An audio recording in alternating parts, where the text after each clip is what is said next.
Welcome to Lecture 1, the Introduction to FMBA 546.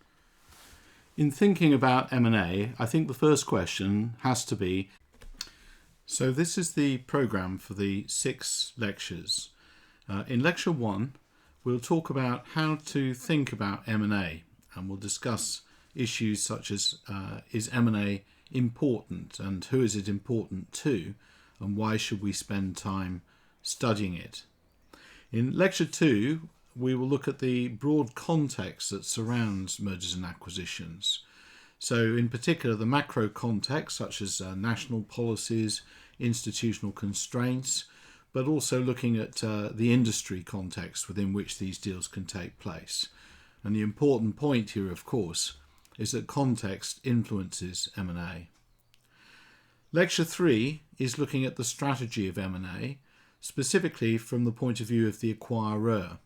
So when an acquirer decides to take over another company, what is the strategy? What does it hope to achieve? And within a lot of this literature, there's an implicit link between strategy and overall performance. Lecture 4 looks then at performance, and you probably know already that about 50% of M&A fail using a variety of performance measures. In this lecture, we discuss some of those performance measures so you understand what data this analysis rests upon and why people make this claim. Lecture 5 looks at the M&A process, partly because this does explain underperformance, but also gives some clues as to how we can actually do better M&A in the future.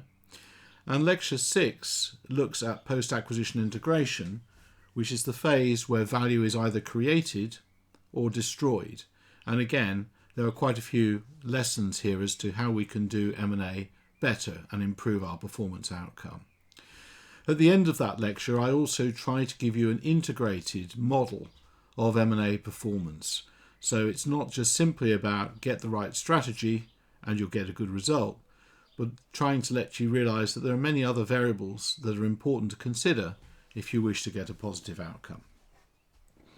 Now there are 3 tutorials which go with this lecture series, and each one revolves around a case study.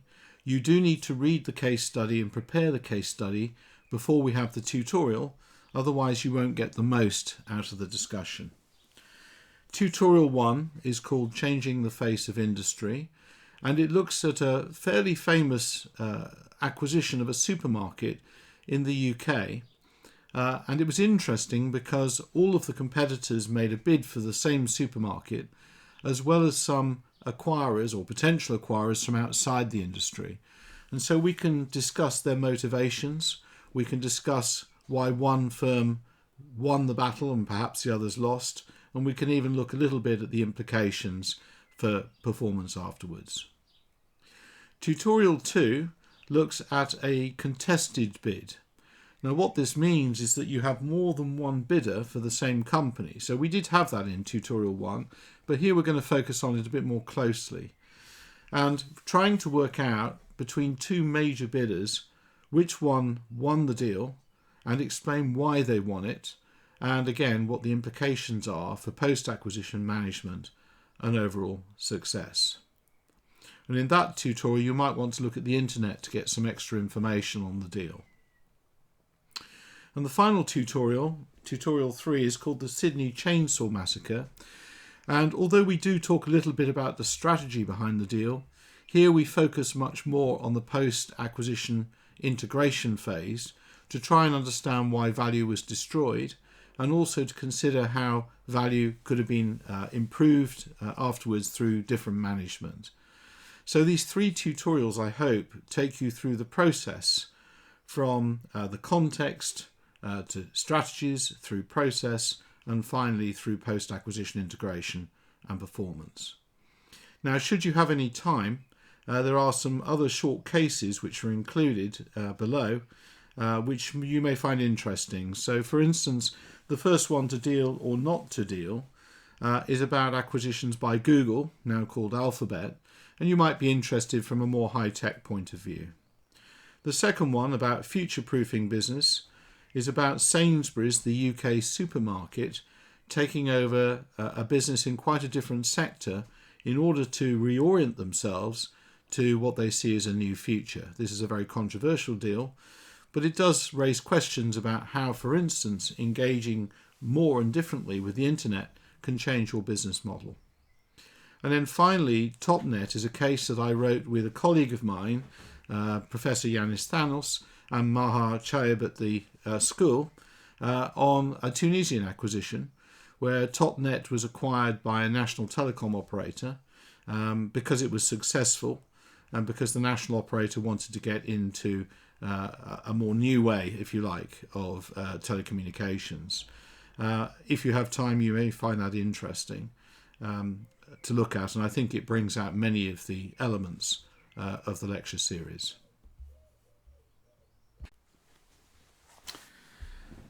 So let's have a quick look at the cover of the textbook, and authors have to spend some time thinking about the covers as they tend to convey something of the content of the book. So this picture is not accidental. So I would like you to look at this for about 15 seconds or so and ask yourself, what are the features of this cover? And by this I mean the picture at the top, although the elephant at the bottom is also an interesting thought, that really resonate with mergers and acquisitions. And I'll give you 15 seconds to think about that.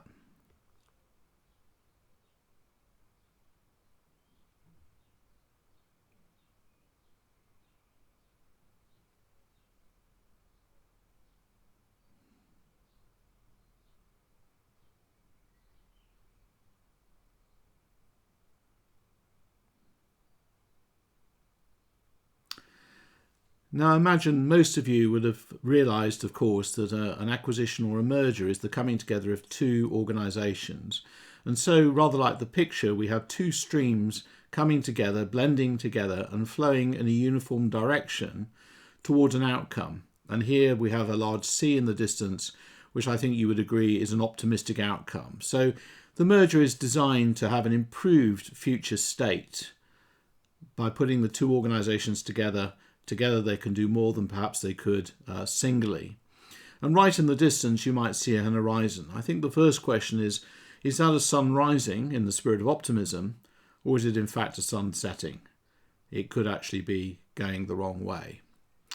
The second thing is that you might look at the top of the water and see a certain amount of turbulence, and that might betray a lot of turbulence beneath the surface. So in other words, whilst it could appear relatively smooth to bystanders and investors, inside the organisation there could actually be a lot of turmoil in bringing these two organisations together. So we have two important impacts here of this picture. One is about melding or trying to create synergies for a positive outcome over time. The second one is an organic point, that this is a fluid picture that shows process in action. It's not at one point in time, it's a continuous process which hopefully leads to an outcome, although we can't discern from this picture whether this is a positive or a negative one. So there are many chapters in the book. Some of them are quite specialised, so I don't expect you to read them, but I do expect you to look at the ones that have asterisks. The first one is M&A as Horizons, which is an overview of the subject area. And this really tries to outline the idea of a multidisciplinary approach to M&A. The next one is in the pre-acquisition section, which is around M&A as success. And this summarises quite a lot of information about how academics have summarised M&A performance over time. And as this is core to understanding M&A, it's definitely important to read it. Other chapters in the section are around M&A as illusion. That's about managers deluding themselves about M&A. M&A as war. In some instances, like hostile takeovers, companies can be highly aggressive in their approaches to M&A, with casualties along the way. M&A as power is more around institutional pressures upon M&A, and different countries have different institutions that affect M&A in different ways. And the final chapter in that section is M&A as risk, and there is some recent research on trying to think about M&A as risk management in certain ways. Those in light type you don't necessarily have to read. In terms of post-acquisition, I'm not sure there's a particular chapter you should read there, although you might find it interesting to read the M&A as project chapter and the M&A as boundaries, which talks about how there's diffusion of knowledge and experience across boundaries within organisations and how that can be problematic to manage. And then finally, integration. Those are quite complicated chapters, the linkages, practice and time chapters, but you should definitely read the M&A primer, which comes at the end of the book, and that summarises quite a lot of content that I'll be giving you during the course of this module. So I would regard that as compulsory reading. So where do we start when we try to think about M&A? If you read about an M&A in the newspapers, how should you begin some sort of high-level analysis, if you like, of what you're reading about? So I've come up with this idea of images of M&A, which are just some clues about dimensions that could interpret the way you think about M&A. The first one, at a very high level, is M&A as imperialism or deference. This takes a fairly national or institutional view, which says, well, are we approaching this deal as a company, as an acquirer, from an ethnocentric perspective, which means we're going to try and make it like ourselves. We're going to try and standardize everything to the way that we do things. Or are we going to try and value the differences in the company that we acquire? So, for instance, if an American company decides to overtake or take over a French company, is the aim to try and make that French company more American by standardizing processes and systems and behaviors? Or is the idea to value the difference of the French culture and the French way of doing things to actually get greater richness into the overall new group? And this can be affected, of course, also by whether societies are very value maximizing in nature, or whether they perhaps value more social economics and the importance of community value.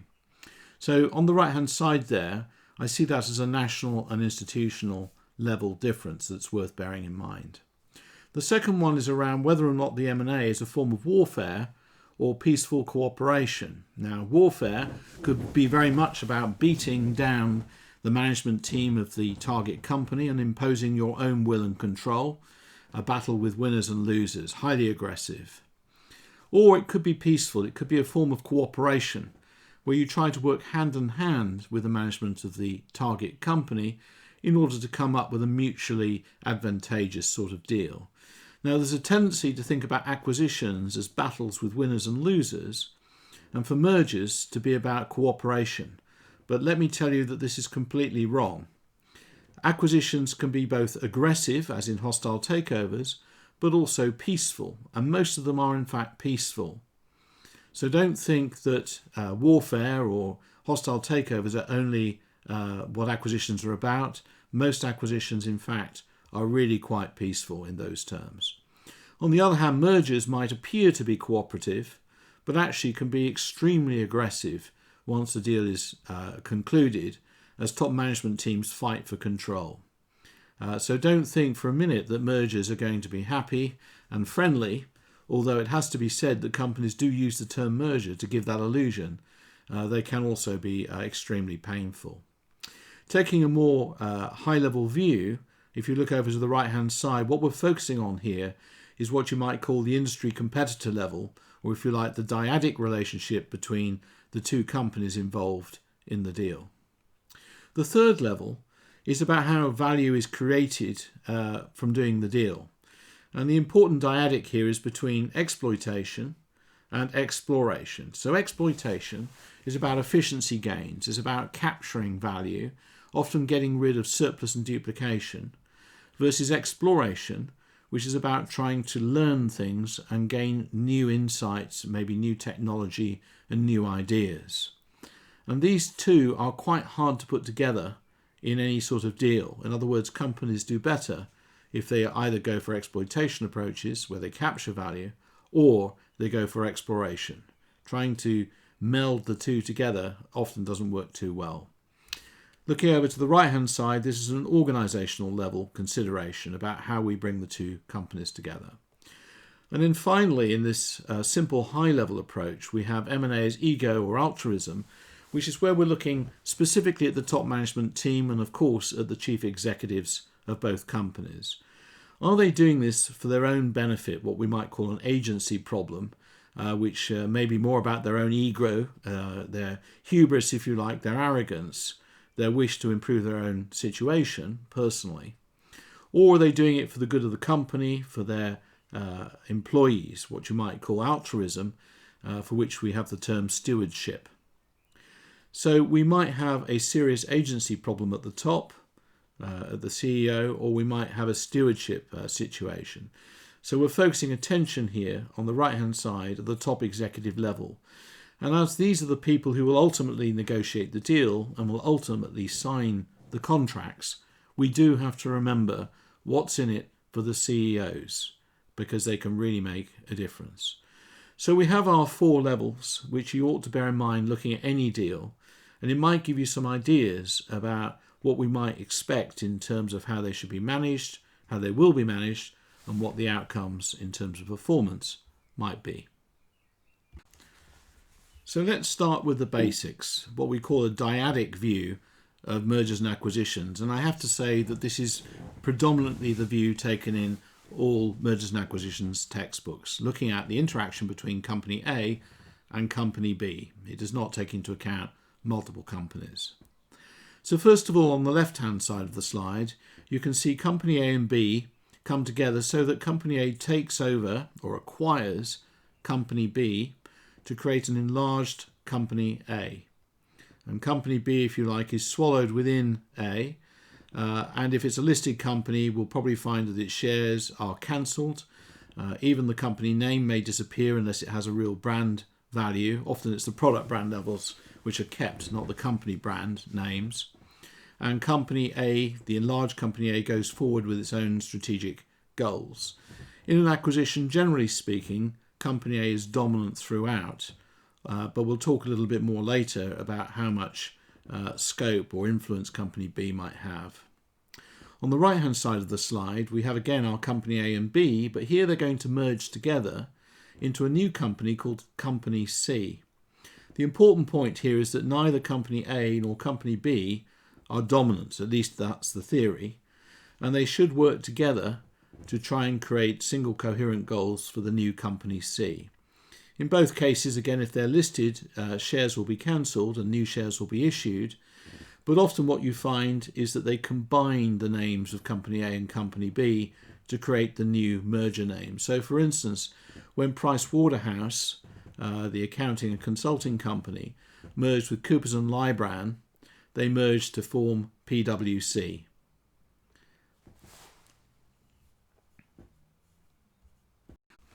So in an acquisition, the acquirer purchases another firm to make an enlarged acquirer. What we mean by purchase is where they take a majority of the shares, which is 50% plus 1 share in the target company. Now, of course, that would give you a problem in managing the company afterwards, because you would have a very, very large minority or a series of minority shareholders. So often acquirers try to make sure they have a very high proportion, if not 100%, of the shares in the target company. And when they get to a high proportion in a takeover, often the regulator will allow them to compulsorily buy the remaining shares so that minority shareholders are not locked in. In any case, for this course, we are talking about majority ownership acquisitions, and we're not talking about minority acquisitions where a company takes a stake of less than 50% in another company. Now, in the vast majority of cases, the acquirer is larger than the target company. But there are exceptions, and I'm afraid in M&A there are lots of exceptions. So it is possible, for instance, to have a reverse takeover where perhaps through leveraged finance, a small company is able to take over a much larger company. Now, for instance, one deal I was involved in a long time ago was the attempted takeover of British American Tobacco, BAT, for £15 billion. To do that, we set up a small company called Hoylake, which literally consisted of just 3 people: Lord Rothschild, Jerry Goldsmith, who was a CEO of a very large Anglo-American company, and Kerry Packer, an Australian billionaire. Lord Rothschild, by the way, owned his own bank. So in that sense, we had both money and reputation, even though Hoylake was an extremely small company. Also, you would expect public companies or listed companies to generally take over private companies, and that is true, but just occasionally you may find a private company taking over a public one, particularly if the public company is very small, what we sometimes call a shell company. And then they would inject a lot of their private assets into the public company, thus greatly increasing its market value. And I have to say that's something I did very successfully whilst working in banking. Now, there are two main approaches in an acquisition.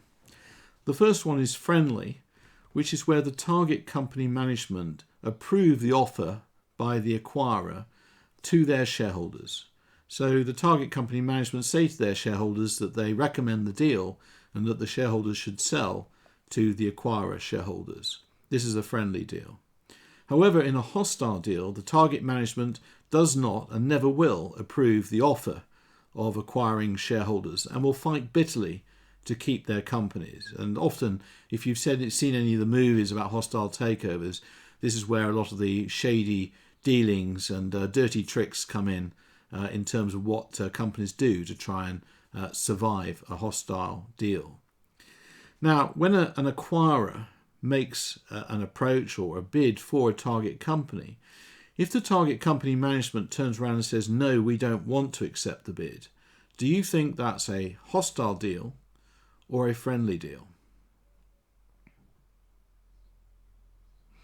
Well, at the moment you can't tell, because if that target management continues to say and reject your approach, then ultimately it could become hostile. However, it may simply be game playing or bargaining where the target company is just trying to get a higher price. They may in fact be very interested in the deal, but feel that perhaps you're undervaluing their assets, or maybe they just want to see how much money they can get out of you. So don't be too quick to see a bid as hostile. More often than not, it's friendly. Hostiles are pretty rare. And as we said in the previous slide, a merger is when a new firm is created out of the original firms, and in theory it should be around equals, where no firm dominates. But as I hinted at yesterday in the previous slide, that's pretty rare. And often practitioners will discuss this as being a zero premium merger. So one thing you may not realise is that when an acquisition happens, the acquirer generally pays a premium to the target shareholders for the benefit of ownership. In a merger, this does not happen. So if you carry out a merger, you don't pay, as a potential acquirer, a premium to the shareholders of the other company, and that could save you money. Also, a merger has the advantage of appearing friendly, which is why it's quite popular, or has been quite popular in the past. Nevertheless, what tends to happen post-deal is you get a lot of political fighting, a lot of internal strife, which actually can make these deals very, very painful indeed, both for employees, for stakeholders and management. And if you want a good example of that, why don't you look up Daimler and Chrysler, which merged, and it ended up in a bit of a bloodbath. In actual practice, the language is blurred, and part of the reason for this is a historic one, that in the US, mergers actually meant something different to the UK and Europe, and so they actually included what they saw as being an acquisition. So in the US, they tend to use the term merger, but in actual fact, they mean acquisition. Mergers are relatively rare, maybe 2 to 3% of all deals globally. So if someone approaches you and says, and if they're American, says, we would like to merge with you, they probably don't mean merge. They probably mean acquire. Hence the little cartoon in the right-hand side of the slide. The word takeover tends to embrace both. So why are we engaging in mergers and acquisitions? Well, essentially there has to be benefits. And there are some tests that you can use to work out whether, from an acquisition point of view, the deal will actually result in greater benefits than keeping the companies on their own. So these tests are that by combining two companies, there should be greater value than the two firms working on their own. And that should be relatively easy to establish. You can look at the balance sheets, you can work out where the synergies might take place, and you can see where the gain may come. Slightly harder is the second of these particular tests, which is it should create greater value than the two firms working together in another way. i.e. through contracting or joint ventures or some other agreement. Now, the question then becomes, well, if you can work together with other firms through contracts, then why don't you always use contracts? Why do you have to buy the other company? We know, of course, acquisitions are expensive, so why don't you just have contracts with preferred suppliers if you want to get access to their technology or if you want to get access to certain markets or customers? And it's worth just thinking this through. In theory, everything could be done by contracts. And the advantage of contracts is they're a bit more flexible, perhaps, than doing an out-and-out M&A deal, because you can actually make them time-limited and you can terminate them. Well, essentially, you would try to use contracts unless it gets so complicated that the management of the contracts, because you would have so many contracts, is just unmanageable. And also it assumes that the companies you would wish to deal with want to enter into a contractual relationship with you. If they have a particularly valuable, distinctive asset that nobody else has, then why on earth would they want to necessarily contract with you? Perhaps they would prefer not to contract with you. So essentially, where assets and resources are not freely traded, if you like, markets are illiquid, then actually you may not be able to engage with a contract. And of course, in some parts of the world, contracts are not strongly enforced and don't work properly. So for argument's sake, in Germany, contracts are strongly enforced. But perhaps in China still, although things are improving, contracts seem to be less enforced. And as a result, you might lose valuable intellectual property as a result. This is why, by the way, Chinese or inbound M&A into China has increased greatly over the years, as a way to try and control the problems of contracting and joint ventures. What are we trying to do then? We're trying to create extra value, and the term for this is synergy or synergies. And I have to warn you here that synergies is one of the most dangerous terms in strategy. In fact, when I was in investment banking during the late 1990s, the authorities decided that the synergy word was so dangerous that we were banned from using it in any of our documentation or any of our circulars. You could actually be prosecuted for it. They're seen as inflammatory and they can excite investors' passions and cause them to be irrational and pay too much. So synergies are opportunities and their expectations, and the important point to know is that synergies are not real. If you like, they're dreams. They can occur in many shapes and forms, but perhaps they're most seen in terms of resources and capabilities, both human and technological. Well, do they matter? Should we spend? So let's look at one of the worst deals in history. If you go on to the internet and look up the worst M&A, this one will probably come to the top of all of your searches. And this is the deal, the takeover of Time Warner by American Online. It was described as the mother of all mergers at the time, and was valued at around about $150 billion. And although this is a long time ago, around 2000, you'll see that this is still one of the very largest deals in history. So the story is that American Online was one of the very first internet pioneers and was very, very successful in the USA. And they had a huge customer base, but unfortunately, apart from email, they had very little content to actually give to their consumers. On the other hand, Time Warner was what they called an old economy stock, and it had a great deal of content. It had newsreel, it had documentaries, it had lots and lots of film footage and archives. But it didn't have the huge customer base that American Online did, and had no internet presence whatsoever. And their shareholders kept pressing them, saying, you've got to get into the 20th century, you have to engage with the internet. So they were receptive when American Online approached and said, we have to do this deal. And of course, both Steve Case, the CEO of American Online, and Jerry Levin were really pleased of Time Warner when they were able to announce their epic deal. As the quote said from The Economist, which is quite a conservative magazine, for once the hype seemed justified. The $150 billion takeover of Time Warner by American Online is not just another record-breaking deal. It is one of those events that has the potential to change the competitive landscape so fundamentally then nothing can be the same again. And essentially what The Economist is saying is that by bringing together distribution with content provision, not only were you creating a very large company, but you were also changing and merging together two previously separate industries, if you like, a form of vertical integration. And you can see from the cartoon on the right, this would create a real giant in the media landscape. So what happened?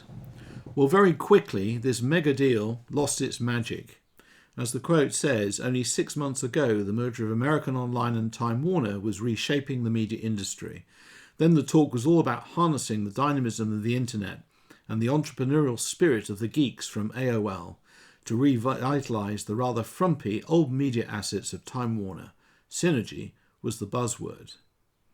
However, if you look at the chart on the right-hand side about market capitalisation between 2000 and 2002, American Online goes from around about $250 billion to about $120 billion in around 18 months.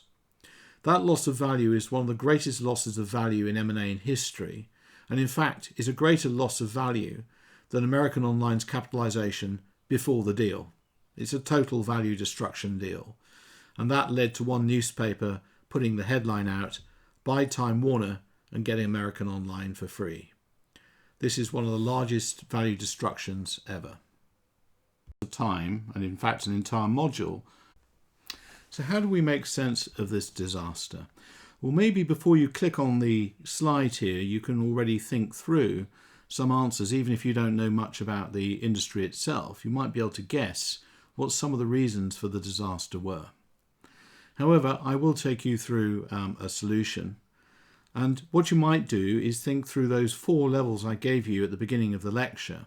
So if we start at the national and institutional level, the first thing that happened shortly after the actual deal was that the stock market crashed. In particular, the internet boom crashed.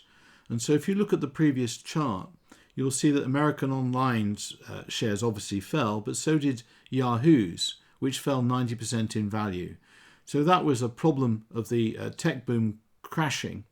And that was not the fault of American Online or Time Warner management, although I'll talk more about that in a moment.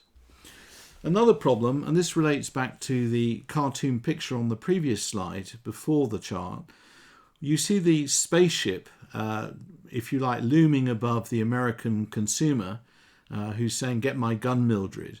What that's really trying to say to us is massive market dominance by this new company, so that the American consumer, even if he is armed with a shotgun, really has no chance, which allows the behemoth, this huge company, to predatory price consumers as they have no choice. And of course the regulator is not going to stand for that, or at least is going to interfere. And in this particular case, the regulators said to these companies, if you persist with the merger, you will have to give open access to your distinctive assets, the American Online technology. So the second level of our framework here is that the competitors benefited enormously through this deal because they could suddenly access American Online technology. And if you follow the story through, you'll see that American Online as a force in the internet world declines rapidly after this deal. The third level is the organizational level. And of course, you wouldn't know this looking at the slides, but culturally, these two companies are very, very different. So Time Warner had been around for a long time. It was a very complex bureaucratic organisation with a relatively high average age to its staff group. Everything was process driven, very, very slow moving. Whereas American Online was a reasonably new startup with very young executives, very highly paid, and very much go-getting type culture. And you can just imagine, can't you, how those in American Online must have looked at the Time Warner people and thinking, they're so slow, how do they ever get round to making a decision? They should be made obsolete. And you can imagine also the Time Warner people looking at American Online employees thinking, these people are just cowboys, they're cavalier, they don't take time to make good decisions. They must make so many mistakes. How on earth can they be competitive? So not only do you have differences in culture, you have differences in attitude, you have differences in remuneration based on age, they're not going to be friends, and trying to put them together just led to total warfare. Also, prior to this deal, there were lawsuits between both these companies in terms of bad practices, and they hated each other so much. There are quite a few examples of employees actively working with competitors to try and damage opposite numbers inside their own company. This is not going to work out in practice. And then the final level is the top executives. And of course, this is not written down, but you can infer a number of things. Now, my view of top executives is that they're pretty smart. They know what's going on. And I think they knew that the internet boom was coming to an end. And indeed, at this time, and I was there, not in this deal, but in other deals, a lot of internet entrepreneurs were rapidly selling out to anyone who would buy their companies so they could exchange paper-based value for actual asset-backed shares and, of course, cash. And so many telecoms groups bought entrepreneurial startups which were in the internet space, and those entrepreneurs walked away pretty rich and in some cases quite powerful as well, although not so many. So in this case, I think American Online was basically trying to turn a $1 billion wealth accumulated in terms of paper into $1 billion of asset-backed stock in Time Warner, and a very large dollar cash payout, which you would get for bonus, but also for some of the shares. So what's in it for Time Warner? Well, of course, they've been pressed by their stakeholders and shareholders to get into the internet age, and they were seen as behind the curve. So the CEO is only listening to stakeholder pressure in actually signing up to this deal. Also, of course, he would himself receive a dollar bonus. He would also get the kudos of doing a gigantic deal, which might help him in the future. And also he would remain running a larger company, which was good for his reputation.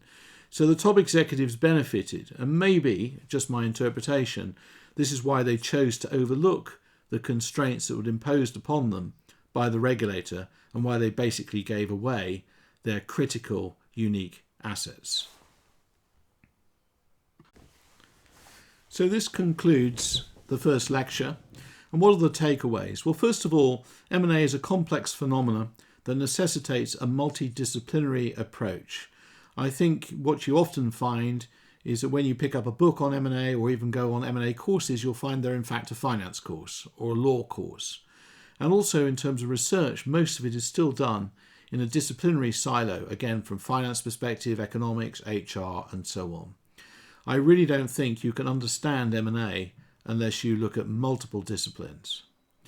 Secondly, M&A is multi-level. It impacts a wide range of stakeholders, and we need to be aware of who they are, and we'll come back to that in later lectures. Thirdly, M&A is generally viewed in a very simple way between two companies only, or two organisations, dyadically. There's a lot more complexity involved. You can have multiple acquirers, you can have multiple targets, and so forth. However, in terms of trying to get across the main concepts here, this module will also stay at the dyadic level, but you ought to be aware it can be more complicated than that. Acquisitions and mergers, M&A, are different from each other. I think the main distinction is really around power. So is the acquirer basically controlling a process, or is this largely mutual agreement? And it's important to know throughout the process who has the power. Now, the main reasons for M&A, of course, are synergy gains, but as I've said to you already, and I've illustrated with the American Online and Time Warner case, synergies are notoriously illusory. You have to be very careful. Worrying about how M&A work and what we might do with them. I think there are three reasons why M&A matter, and they matter a lot. The first one is about dollars. It's about money. In the recent times, there's been around $3.5 trillion worth of M&A activity in 1 year alone. And this compares with a UK GDP of 2.8 trillion and France of 2.7 trillion in 2019. In other words, the amount of M&A that's being transacted is greater than some of the world's largest economies. Secondly, it's a very pervasive phenomenon. It's been around for hundreds of years. So, for instance, the East India Company was founded in 1708 by a merger.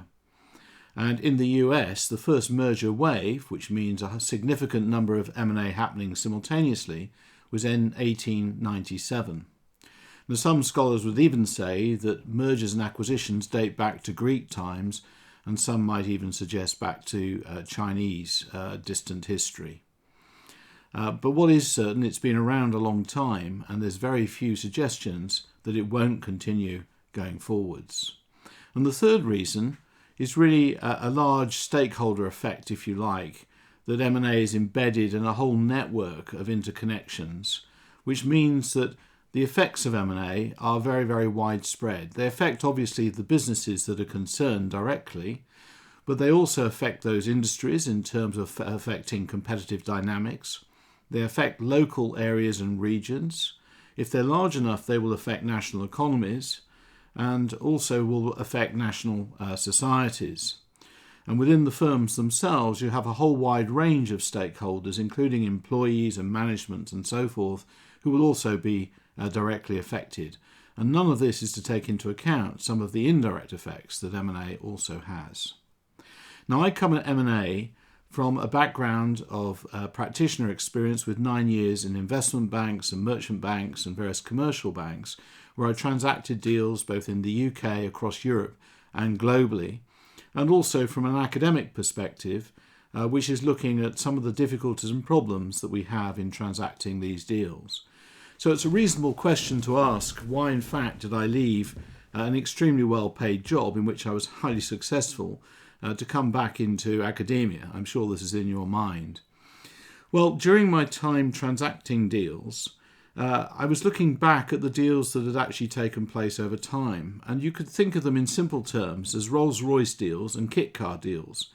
By Rolls-Royce, I mean companies where the acquirers were highly resourced, they had plenty of time, plenty of skills, and they had stakeholders who were very keen for them to engage in M&A. And they would do these deals. And at the same time, you might have kit car type companies where there was no time, there was no money, they didn't have much experience, if any at all, and yet still felt the need to do M&A deals. And you would think over time that the Rolls-Royce deals would be the really successful ones, and the kit car deals would in fact be various shades of disaster. But in fact, I couldn't see any correlation, and I don't think that reflects just on me as a deal doer, by the way. Fortunately, I was reasonably successful. But I think there's something else much more complicated going on. And I think if you're in that business, you really just decide to carry on doing the deals and ignore those sorts of observations. Or, in my case, you come back to research and start to try and understand why is there such a poor correlation between Rolls-Royce deals and success and between kit car deals and success. And as you probably gathered already, it's something of a Pandora's box, in that the more you get to know, the more complicated you find the phenomena is. And that explains why I've stayed in research for so long, and I've written a great deal on this particular topic. So that's my research motivation. And I think in the course of this module, I hope to explain some of the complexities and give you some solutions to what is actually a very difficult problem. But I'm afraid I don't have all the answers just yet. Now, normally in a class-based situation, I'd be asking you what your experience is and also what you've been reading about in the news. What's important in M&A? What are the latest deals? Which ones seem to be working well? Which ones seem to be going wrong? And in a classroom setting, probably half the class maybe would put their hands up saying that they had some sort of direct experience. And some would talk about how they worked for accountants or auditors, trying to work out how good target companies were in terms of financial health, perhaps, or reliable data, or management quality. Some might be privileged enough to be in investment banks in negotiating in deals, and they'll be able to talk to us about how they negotiated good deals and how some perhaps didn't work out so well. Some people on the course might have been at the wrong end of the stick and found that they got fired through no fault of their own because of a merger, and they suddenly found themselves surplus to requirements. And if we allowed this conversation to go on, you would suddenly realise quite quickly that you have an awful lot of interested stakeholders, all with very important perspectives on M&A, and these perspectives are not necessarily coherent. and this is an important insight to trying to understand M&A, and I will be coming back to it. What I will say, and I'm one of the first academics to make this point, that M&A is really a phenomenon worthy of inquiry, and it's not a discipline in itself, like marketing, for instance, or finance, or operations management. In fact, to truly understand it, you have to look at lots of disciplines and somehow bring them together. So one of the definitions of a phenomenon in terms of research, it is complex and relevant and has significant impact on managerial decisions where no research design or methodology is considered superior to others as a means of exploring different aspects of the phenomena. And that's from von Crow. So in other words, we do need to think about M&A as a multidisciplinary phenomena, drawing on marketing, finance, organisational behaviour, psychology, and many more. And also, as I will argue later, it's multi-level. It's not just between one company and another, but it in fact involves many levels, both micro within organisations, meso outside of organisations, and even macro. And this will be the main argument for the module. And I insert a picture in the top right here of a book I wrote on mergers and acquisitions, which is the first book of its kind that attempted to take a multidisciplinary and multi-level view. And that's why it's a textbook for the course. I don't expect you to read it all, but it would be helpful if you read certain chapters, which I shall identify in a moment. My name is Professor Duncan Angwin. You should have already seen the short video I prepared introducing you to the module, and this is the first lecture of content out of 6 lectures. Now, in most courses on mergers and acquisitions, it would be normal to just dive straight into doing acquisitions, but I think we ought to begin by asking, how should we think about mergers and acquisitions?